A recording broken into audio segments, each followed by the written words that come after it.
Ok, donc c'est parti.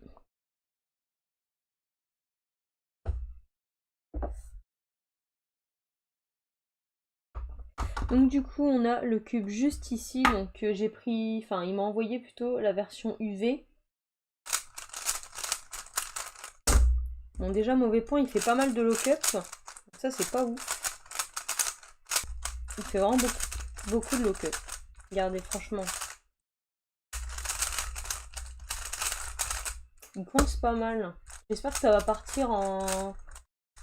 quand il va un petit peu se faire. Salut tout le monde, c'est Zido et aujourd'hui on se retrouve pour une nouvelle vidéo qui va parler du GAN 14 qui m'a été envoyé par Atoocube. D'ailleurs, je les remercie énormément de m'avoir envoyé ce cube. Donc, si vous avez regardé l'introduction, vous aurez remarqué que, sorti de la boîte, j'étais pas ravie. Il était vraiment pas comme je voulais.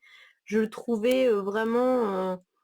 Enfin, il faisait beaucoup de bruit, il faisait beaucoup de lock-up, il était pas trop contrôlable, la vitesse était bizarre aussi, donc il m'a pas plu tout de suite, mais je me suis dit c'est pas normal, c'est censé être un excellent cube, donc on va voir un petit peu comment on peut l'améliorer.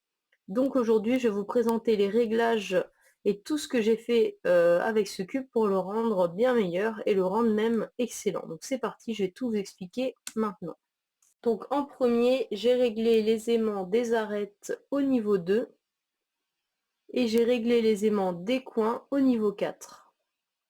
Ensuite, pour les réglages sous le center caps, j'ai réglé la grosse vis au niveau 5 et la petite vis au niveau 3. Je n'ai pas touché aux aimants des coins, j'ai laissé ceux qui sont d'origine dedans, donc je n'ai pas mis les bleus qui sont donnés avec le cube. Et pour terminer, je l'ai lubé avec du silk et du mystique afin de le rendre un peu moins rapide et beaucoup plus contrôlable et éviter un petit peu les lock-up. Donc suite à tous ces ajustements, le cube est devenu beaucoup plus contrôlable. Par contre, je n'ai toujours pas perdu ce feeling crunchy que je n'aime pas trop. Il est resté, donc c'est le seul truc que je pourrais lui reprocher maintenant. Mais c'est vrai que l'avantage, c'est que comme on peut vraiment le régler un petit peu comme on veut, on peut vraiment le rendre comme on a envie, ce cube. Donc maintenant, je vais faire quelques solves avec pour vous montrer un petit peu ce que ça donne après les ajustements et pour vous montrer que maintenant il est beaucoup mieux. Donc voilà quelques solves après que j'ai terminé de régler le cube. Donc comme vous pouvez l'entendre, le cube fait énormément de bruit et il a encore un feeling très crunchy. En revanche, comme vous pouvez le voir sur le premier solve, sur la PLL, il n'y a quasiment plus de lock-up. S'il y en a, c'est ma faute, c'est moi qui crée ces lock-up.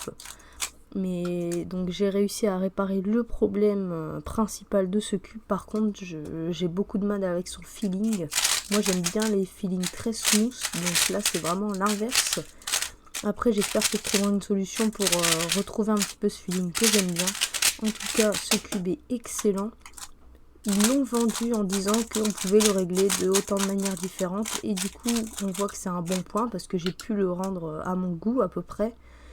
Donc c'est vraiment le truc bien avec ce cube. Maintenant, est-ce que ça vaut 80 €? Franchement, je ne pense pas. Moi, j'ai eu la chance de ne pas avoir à le payer. Donc c'est très bien, mais je ne pense pas que j'aurais... Enfin, je pense que j'aurais regretté d'avoir mis ce prix. Voilà. En tout cas, ça reste un excellent cube et je pense que les gens très forts, parce que moi je suis pas très forte, ça va leur permettre de faire des temps incroyables.